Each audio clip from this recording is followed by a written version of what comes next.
Andrea? Andrea. Okay.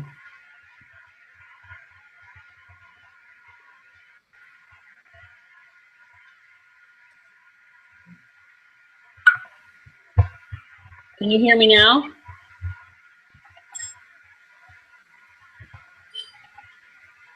Can you hear me? Can you hear me, Andrea?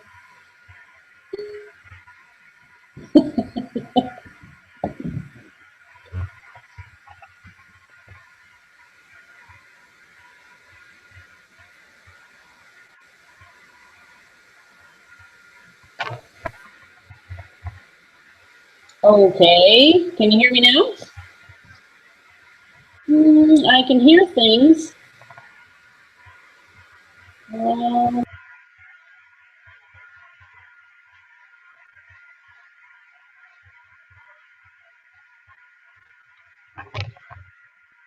Okay, it's unmuted. Can you hear me now?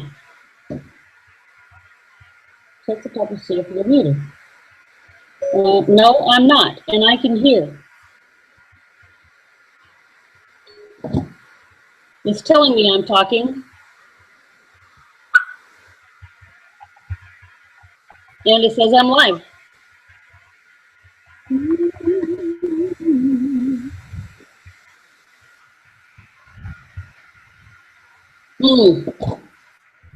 I don't know what else to do.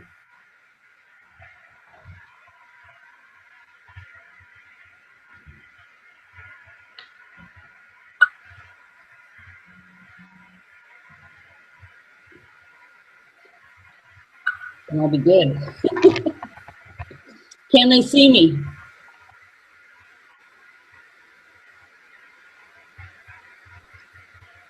Okay, thank you.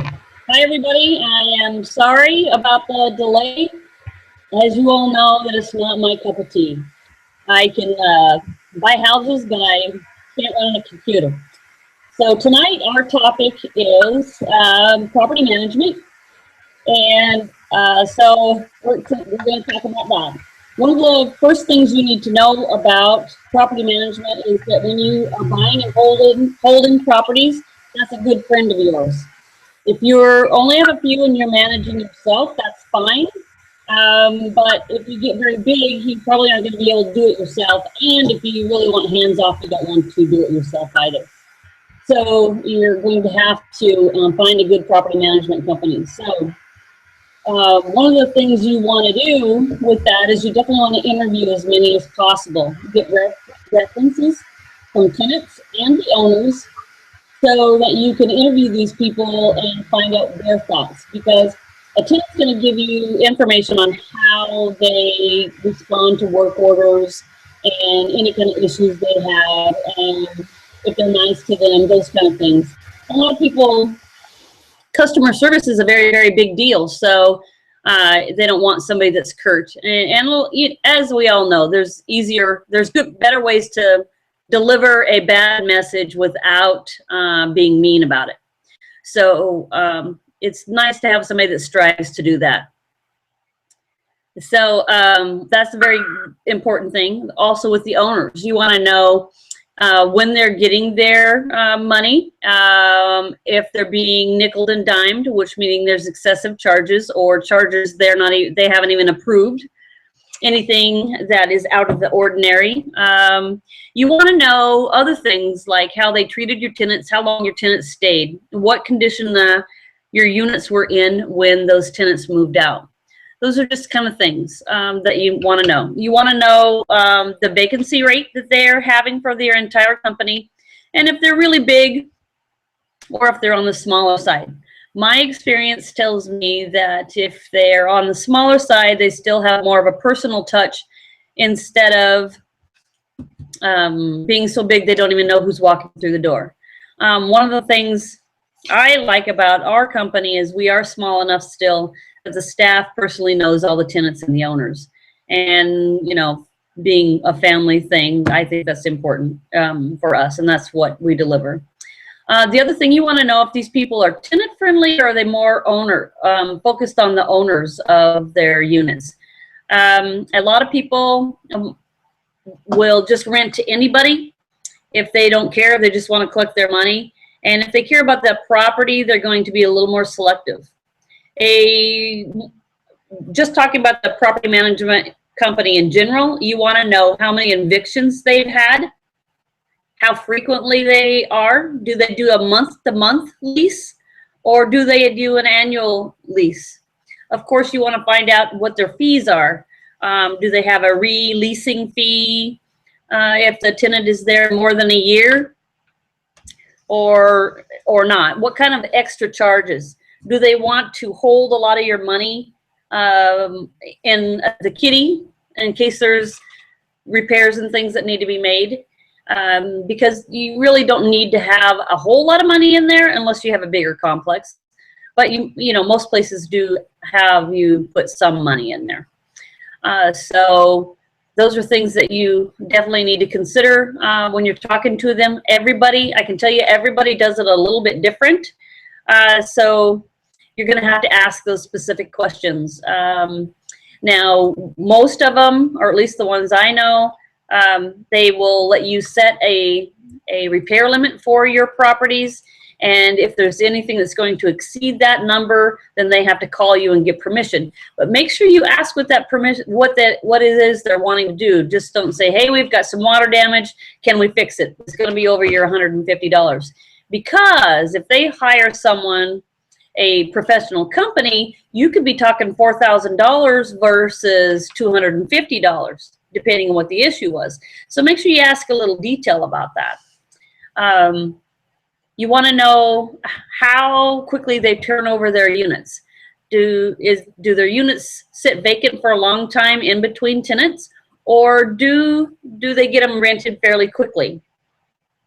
Now, depending upon their volume and the number of staff they have is how soon that will be turned over. So that's just a good, you want an average number. If it's got to be, you know, you don't want your vacancy sitting there 2-3 months. You want them turned over 14 to 30 days, depending upon, you know, what kind of unit and how big they are. But anything over 30 days is excessive.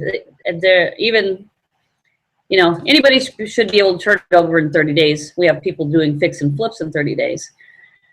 So that's one of the things you want to look at for them. The other thing is you want to know how many, do they check out the keys, or do they send people out to the property? That's a good thing to know. What is their criteria for renting to a tenant? If I was you, I would read their application. I would read their rental agreement, and I would also definitely read the management agreement. With those, you're going to get good questions to ask so that you know what you're doing. But if you want to talk about the tenants, tenant selection can be very tricky. There's a lot of people that can really smooth things over and make it appear like they're the very, very best candidate, and then you find out later they aren't. Even it doesn't matter what social economic group they are, you can find bad tenants no matter where. Poor, rich, doesn't matter. If people are going to be slobs, they're going to be slobs. So you really want them to have references. And reference doesn't mean I've been living with my mom for the last 5 years and I pay her $100 a month. That is not really a reference, because for all you know, mom wants them out, or the uncle wants them out, or grandma wants them out. So we don't really accept that kind of a situation.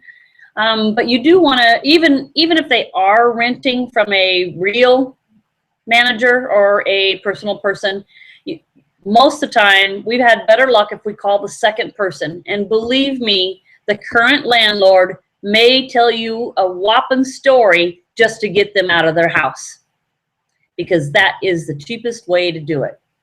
And we've recently had that case where we were lied to very much, and we took these people in. They were in the house 1 month, and we had to evict them. They didn't really do any damage to the house, but within 10 days, they contacted us and told us they weren't going to pay any rent because there was a mold situation in the house. This was wrong, this was wrong, this was wrong, and therefore they weren't going to pay any rent. And they didn't. It took us another 45 days to get them out of the house, and it probably has cost us a good $2,500 altogether just to get those people out. And it was all because the current landlord lied to us. They were behind on everything, and but they hadn't been officially evicted, so we didn't see it when we run the background. So with tenants, not only do you want to check the landlords, but call every single reference they write down. I like to call their current employer or their past employer and ask them specifically, would you rent to them?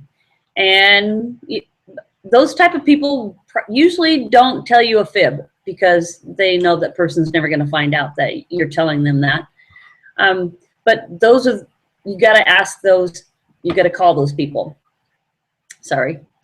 So any kind of reference. If they have pets, you want a picture of that pet.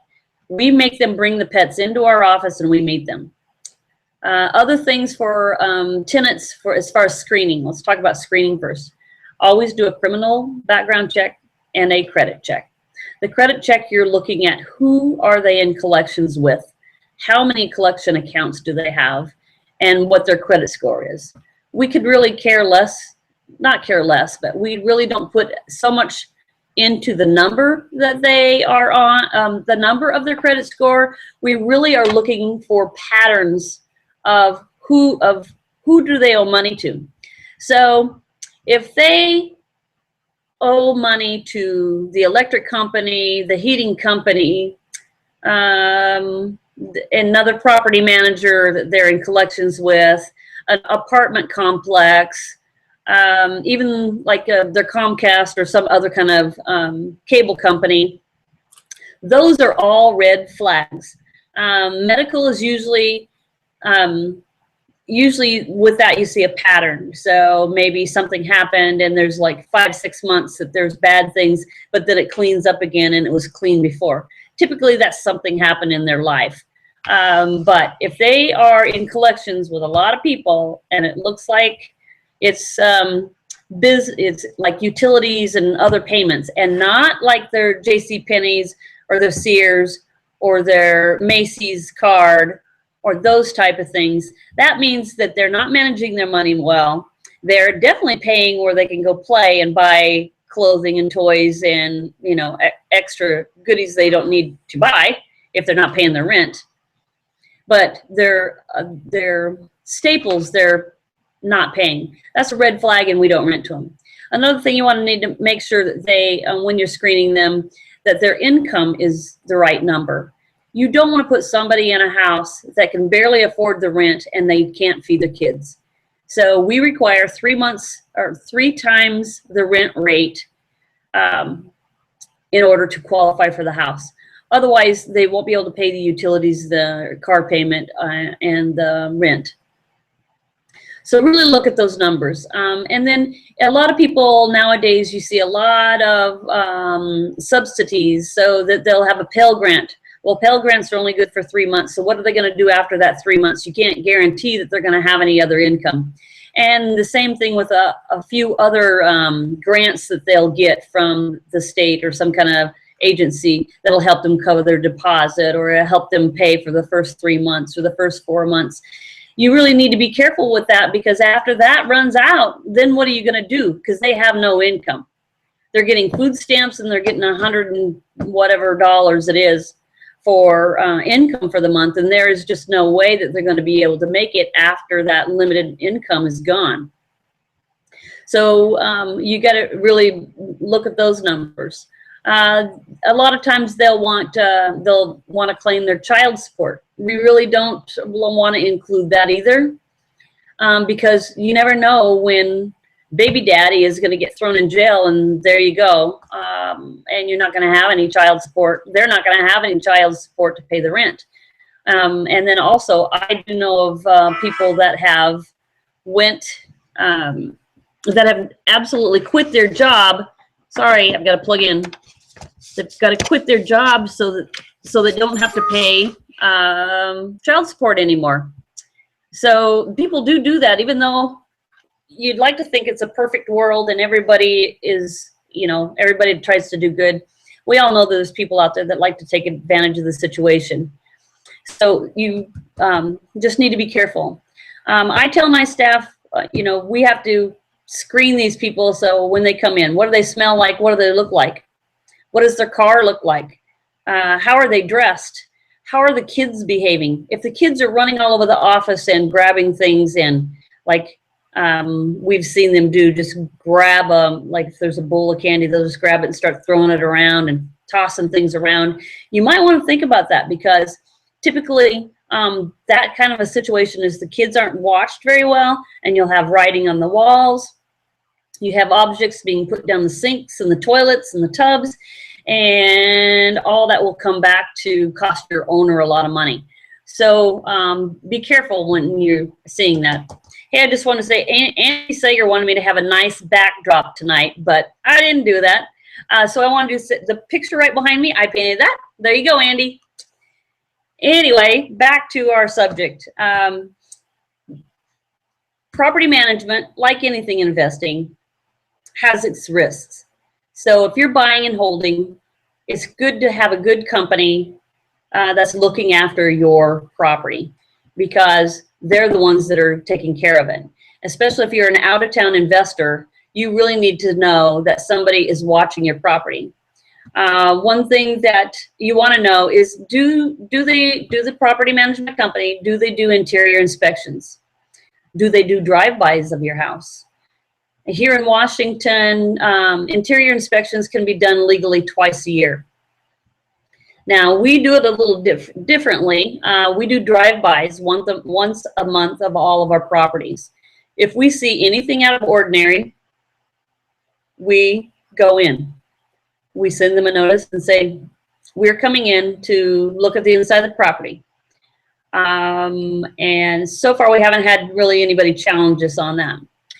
The other thing is sign up with your local law enforcement, because what they do here is if anybody in the house gets arrested, the police are called to the house at all, they will send a police report to the owner or to the property management company. And it will say what was going on, if anybody was arrested, if it was a domestic dispute or whatever it was. For us, unless it's something kind of silly, even if it's a domestic dispute, we will tell them, tell them when we sign them up, that immediately requires an interior inspection, and we go in there.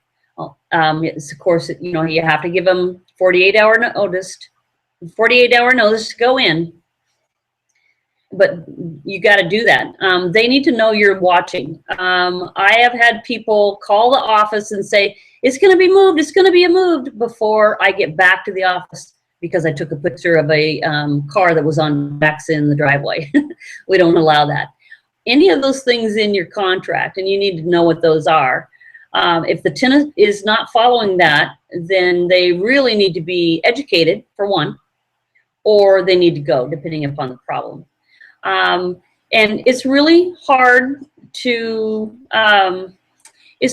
sometimes to communicate that with people, because you got to remember, not everybody functions on the same level. And so if they grew up in a dirty household, they're really not going to know what a clean house is. So it's a good way, when you do like your interior inspections, follow that up with some type of education for mold, or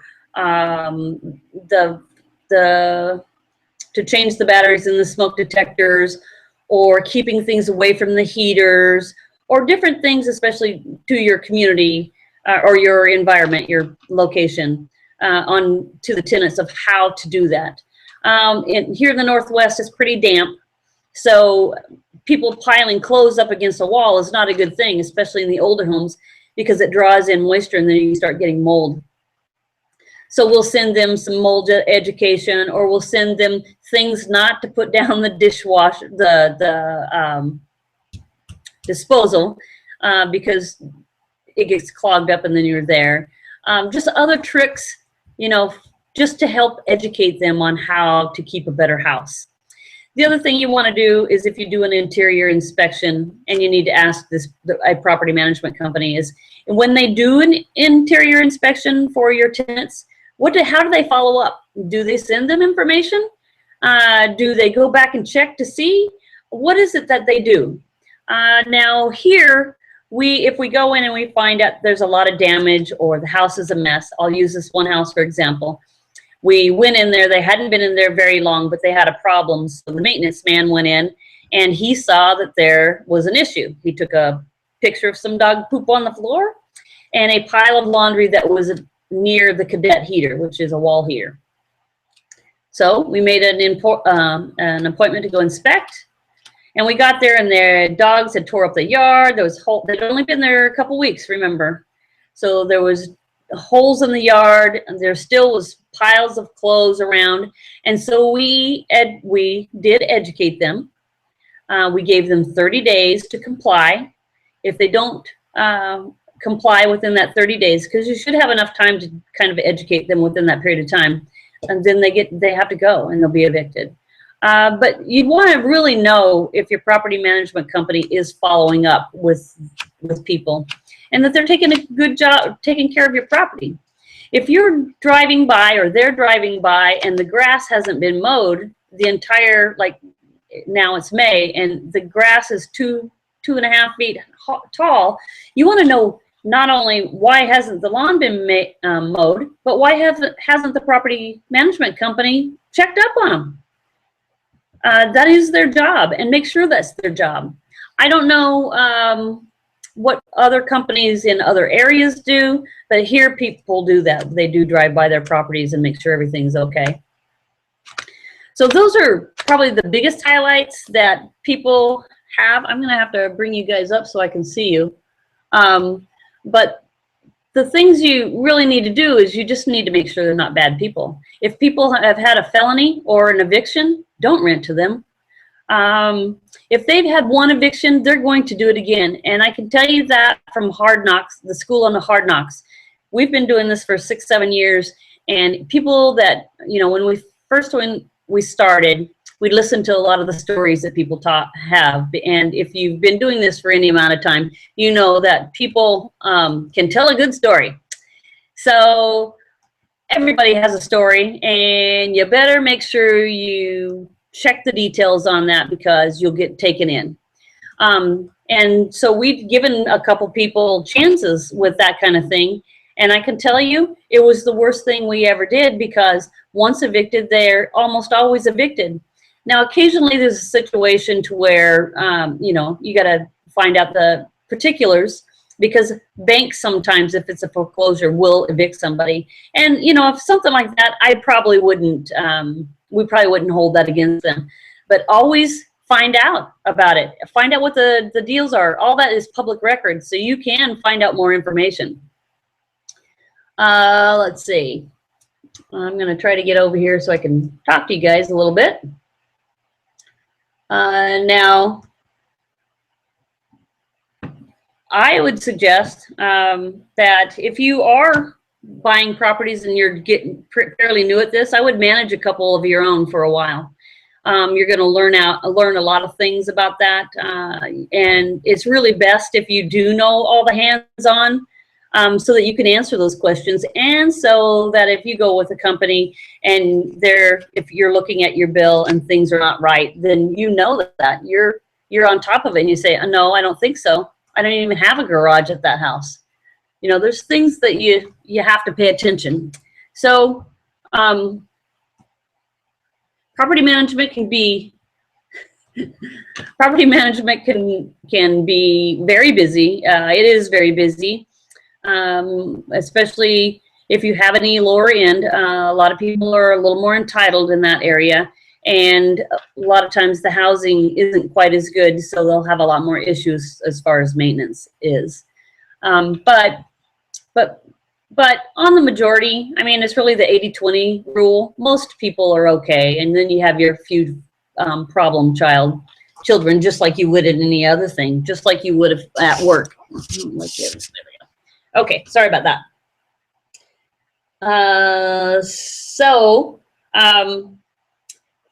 Does anybody have a question? And I'll try to get my brain here.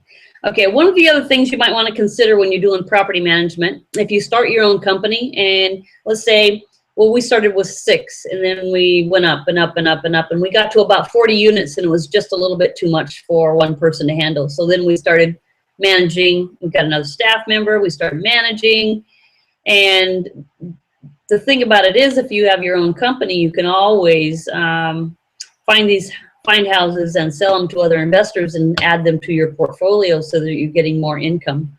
Most places around here, their monthly fee is 10% of the rents. And so you're going to want to find out what's the competitive rate. Right now, we're doing 8%, but that's based on the number of units somebody has. So if they have like 7 or 8, it could be 6%. Or if it's in a war zone or a war zone, then it's going to be a full 10%, because that's going to be a lot of work, because that's going to be where your 20% is. We manage one 24-unit complex, and it has more complaints than all the rest of them. It's not that they're bad people. It's just a different group. You know, it's not that nice of a neighborhood. It's not bad, but it's not nice. So people don't have the nicest cars, and you know, it's just a lower income. They're happy there, they're safe there, but there's just more issues there. A lot more like HUD housing and that kind of thing, which is okay. Some people really don't like HUD. We don't mind it. HUD sends the check at the first of the month, every month. So it's pretty guaranteed. You don't have to worry about the late rents with that. But some people just don't like it. And then with HUD, the houses have to qualify. They have to be tested and make sure that they're up to a certain code for them to, for the person to live there. So like they can't have any 2-prong outlets. If they have children, there can't be any chipping paint or anything like that. You know, the windows have to be able to go open and shut. It's really nothing major. But if you are in an area like ours, we have a lot of 1920, 1930 houses, and so there's just different than any of the 1970s, 80s, 90s. So it just makes it a little bit more difficult for it to pass HUD, but not that they can't. Everything can be fixed. Let's see. Anybody have a question for me? Property management company. If you decide to go, or if you decide to develop your own, can be a nice monthly income. But there's a lot of good ones out there. I recently met a couple, one from California, that she's managing 1,000 units. She has her team. She has no evictions, and they're doing a great job. So, you know, there's people out there that do a good job. It's just how the company is, and what their requirements are, what their goals are, what they want to be represented as. You know, if all you do is bad housing, let's say bad war zone, then it's really going to be harder to run that company, and their standards aren't going to be quite as high. And then you have other companies that will only do upper end, and of course that's going to be a different set of standards there. We're kind of right middle of the road. We have a couple D homes, but mostly C's. It's not very bad though. What else can I tell you about property management? It's very important that you have a good contract with the tenants. The tenants it needs to be spelled out what they can do and what they can't do. If anybody would like to see mine, I would be more than welcome. I'd be more than happy to have Andrea or somebody help me put it on the site so that you can use it. I can just take our logos and stuff off of there. You do have to read your state's laws as far as tenants' rights, because mine is specific, but it will give you some good ideas about like no nails in the walls. They can't just paint without permission. If our people have permission to paint, they have to bring a paint chip in, and we have to approve the color. We have had people paint the walls black, red, and like a real dark purple, and it takes coats and coats to cover that up with a lighter shade. Most places, because most owners, what they do is all their houses are the same color. You have the tan walls and white trim, or stuff like that. So because if they have a whole lot of properties, that's the easiest thing for them to do. If you have every house a different color, then it's going to be harder for them, and it's going to cost them more money. So if you were going to have a bunch of houses and you're going to have a property management company, you want them to stick with the same product all the time, and that includes your lights or anything else. It's just cheaper that way, and it's quicker when they're doing the turnover. Same carpeting. We have the same guy. He goes in, does the measurements. It's the same carpet every time. Blah blah blah. We don't even have to worry about that color or the plush or whatever it's called. So let's see. So I think my computer up there is froze. I have two computers. One's not working very well, obviously, and then this one. Let's see, what else? As an owner, if the house comes with a refrigerator, dishwasher, stove, you have to have those in there. The way the law reads here is if you have whatever is attached to the house, whatever it comes with, say it had a washer and dryer, you are responsible to replace that if it breaks. We put an exclusion. We will only replace the refrigerator, the dishwasher, and the stove. If it has a washer and dryer, kudos to you, and you can use it as much as you want, but if it fails, it will not be replaced. Now here in our area, cooling is not such a big deal because we don't have that, it doesn't get hot for very long. And so most of our owners will write a little disclaimer that says if the cooling element goes out of the heat pump, they will not replace it. But you have to have heat. There's certain things that we call A's that have to be addressed right away. And so if you're interviewing a property management company, that is one of the things you definitely need to find out. So if your tenant does not have heat, they don't have water, they have a major water leak going on, the toilet is overflowing, those need to be addressed within immediately. And in the rules for your state, it will say how long it should take you to get those fixed. So usually the things that I mentioned, or a cook stove, they have to be able to cook. If they don't have those things, they have to be addressed within 24 hours.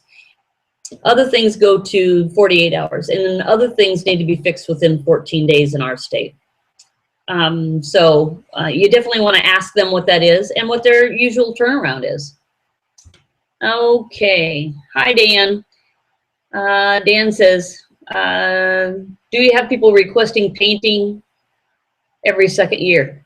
No. Are you talking about tenants, or are you talking about the owners? No, we haven't had any tenants request any painting other than if they could paint. But they haven't said like we need to come in and paint everything. Owners, that's surely dependent upon why they're having you manage that house anyway. If this is a house they just couldn't sell, they're probably strapped for money and they're not going to want you to do hardly anything. If it's a long-term buy and hold and it cash flows really well, they might want you to paint it. We have one gal I can think of right off the bat, this year she wanted to paint it, re-roof it, and do new gutters, and it doesn't need anything. It's absolutely fine, so I talked her out of it. Let's see. But even for Dan, back to the painting, if our tenants really wanted to paint, if we had them bring the paint chip in and we approved it, we would reimburse them for the paint usually and not the labor, because that's their choice. It doesn't need to be painted. But if they have a son and a daughter and the little girl wants her room some type of pink and it's a light pastel, we'll be okay with that. or light blue, but no black. Black's really hard to cover. And the other thing, when you're doing that, if you're owning a bunch of homes, paint them all the same color on the exterior too. Okay, tenants are requesting. No, we haven't had tenants request to be painted, have the house repainted. We have tenants that have been with us since they've started, and the majority of them don't ask for a thing. They let us know if something breaks, and otherwise we really don't hear from them. And I tell you, that is the tenant to have. We do drive-bys. The houses look okay. We know they're lived in. You know, a couple of them, the carpet's going on 6 years. So it'll definitely have to be replaced when they moved. But right now they're doing okay.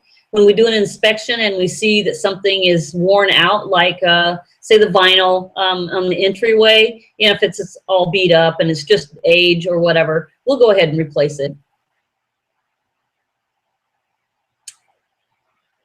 How do you ensure the job will not be sloppy? That's a good one, Dan. Well, what we usually tell them is that we will be coming in and inspecting after they're done. And if it is sloppy, then they'll have to pay for the cleanup, and our maintenance crew will come in and do the cleanup. And you're right, not everybody's a very good painter. We've let a lot of painters go that told us they could paint. So yeah, you're right. Most of them, we haven't had too much of a problem. And the other thing was not just being sloppy, is it might not, you know, they might get it on the windows, but if they get it on the carpeting or the flooring, that could be a real bad thing. So that's how we've done it so far. We haven't, knock on wood, we haven't had any issues too much with that. We have a tenant just now that moved in. The owner just does not want to put any money in the place. It really needed a paint job, and she agreed to pay for the paint for them to paint it. So they brought in a paint chip, and they're painting the entire house, the entire inside of the house, which it needs it. But they like the area, like the house, and so they were willing to do that. And sometimes people like to do that because then it freshens it up and that makes it theirs.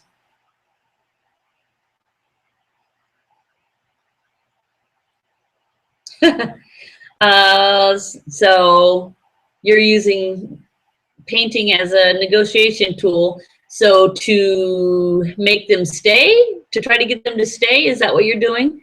Because that's a pretty cheap, really, way to do it. I mean, you can get the inside of a house painted fairly cheap. So a good tenant is worth it. We've done a couple things similar just to keep good tenants.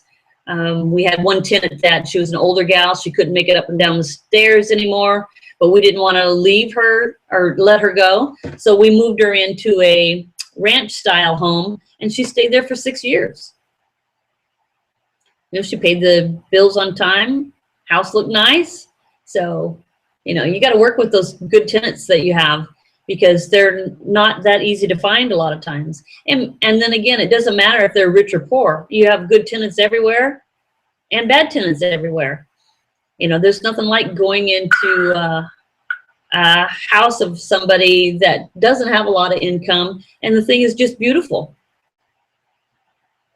Yes, incentive to stay. I got your point. But that's a really good idea. In fact, I might have to put that in our little portfolio and use that a time or two, because after people have been there for some time, unless they've painted themselves and you don't know about it, it probably does need painted. I'd be painting anyway. Let's see, what else? One thing with property management, you want to make sure it's in your contract, is you don't want people working on cars, running a little, you know, repair shop out of their garage. Sometimes people will have trailers and all kinds of different things, an ambulance out in their yard, and you know, that just can't go. Like parking on the grass, that is an absolute no-no. It's just not going to happen. You're welcome. So back to the tenants, they just have to toe the line, and you have to make sure you have a good contract. It has to be a good binding contract. With the last eviction we did, I am telling you, the judge wanted to know if we had a policy on how we took the pictures when we go in and do our move in and move outs. They wanted to see pictures before the house, before the tenants moved in, and the current pictures, because the tenant was saying there was mold all over in the house when they moved in, which there wasn't, by the way. So we have a policy of how, when we enter a room, how we take a picture of that room. We start from left and go right. Some of the ceiling, the floor, and then back out of the room. But that way, you know, anytime we go to court, we have a procedure that everybody knows and everybody follows.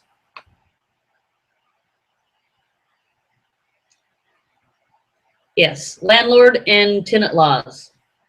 Landlord and tenant laws to pay very close attention to. Absolutely. Tenants have rights, and more rights than the owners most of the time. Depending upon your state. Washington state is a tenant-friendly state, and so tenants have more rights than you do. The only true time you know you're going to get a person evicted is if they have not paid rent. Otherwise, the judge can feel bad for them and give them, oh, they can have a couple more weeks, or they can have another month to get whatever straight, you know, and give them a break. So you have to know the laws, especially if you're giving them notices to pay rent, or whatever the notice is. Say they're 3-day pay or vacate is if they don't pay the rent on the 5th day, we give them a 3-day pay or vacate. On that last day, if they don't pay, then you can go immediately to court and evict them. But if you don't post that notice on the door, send it by mail with a certification that says you did mail it, proof of mailing, the judge will totally throw that out. You have to make sure that somebody's with you and somebody takes a picture of that notice on the door, because they'll say they didn't get it. Being the owner or the property manager, you really have to do your due diligence, because what I've seen so far is that the tenant's always right and the owner is a mean person that just wants money. And that's just reality. So that any type of notice you give them has to be posted for such a period of time. And if it's under 3 days, if it's under 3 days in the state of Washington, you can't count a weekend. So like the 3-day notice, you can't count a weekend. The 10-day notices, you have to have proof. We take pictures. If we drive by a house and the grass is really tall, we take a picture of that. We keep that in their file and we send that with them when we give them the notice that says they better mow their lawn. But you have to know what the rules are. You cannot just enter. You cannot just go up to the house and knock on the door and say, I'm coming in. That doesn't work that way. You have to give them proper notice. You can't make them be a good housekeeper. You can, if they're not causing damage to your house, there's not much you can do to get that to change. So yes, you absolutely need to know the laws. Security deposits are a real biggie. They have to be handled in a particular way. You cannot hold them. You cannot put them into your personal bank account. You cannot keep them for 4 days in a drawer before you deposit it into a trust fund. It has to be in a non-interest bearing account. So yes, definitely read the WAC, or that's Washington. Read the RCWs. There should be RCWs for each state about landlord-tenant law. And you should be able to just find that online. Okay. Andy wants to know, what about home businesses? Do you allow some home, or dependent upon the business? We don't really allow any, including daycare. And that would be because it's a lot more stress on the property, especially, like, just imagine you have utilities that are included in the rent, and you have 8 kids over there during the day, and you and somebody else to watch these kids. That's going to increase the bill to the owner. And you know, what are they doing with the garbage? All those diapers or whatever is going to add up, and the owner's going to have to pay for it. And then you know, you can't say that people don't have online businesses or something like that in their house, but if it's a business that's going to cause damage or stress to the house, then you really don't want to get into that.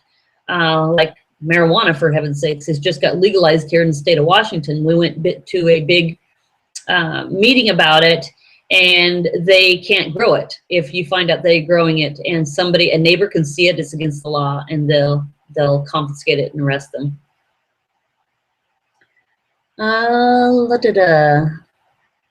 Let's see. Videos do a very good job as well as capturing every corner.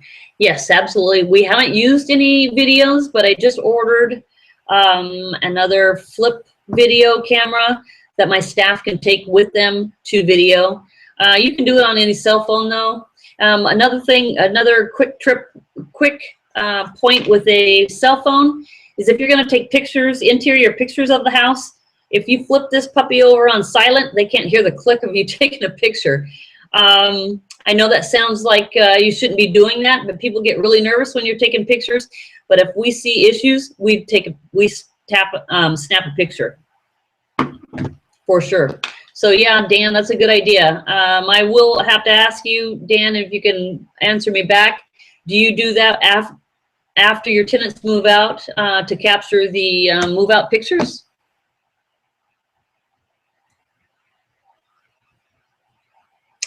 Okay, D. Latson, all detailed facts and jurisdiction.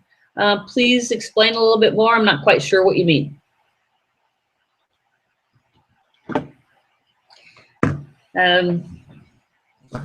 But just from being a nurse for so long, the philosophy there is if you don't document it, you didn't do it. And so I brought that philosophy over to the property management company. And if it's not documented, it didn't happen.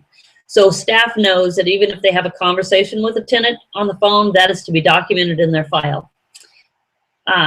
Pictures, I can't say enough about pictures. Pictures show a lot of what's going on. Okay, Handy.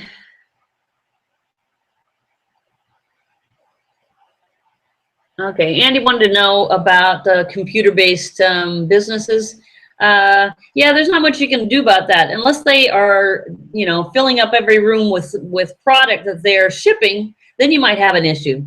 But if they're just doing some other online things, a lot of people will have a warehouse somewhere. I can't remember what it's called, but you'll have a warehouse and they're like the middle person.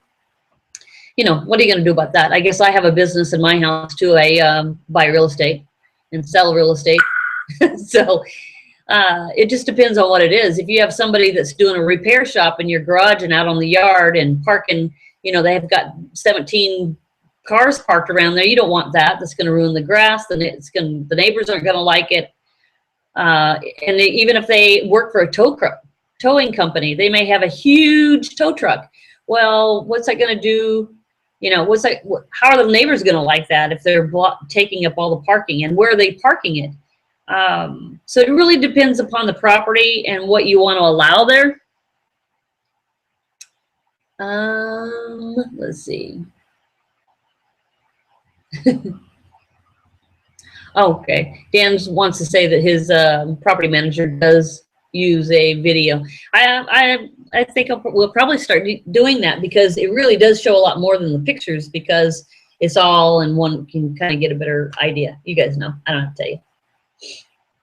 So let's see. Any other questions? We're just about out of time. If any of you have questions about property management, please PM me on the site there. I would be more than happy to help you, especially if, say, you have an application from a tenant and you're not quite sure what to do or what to ask.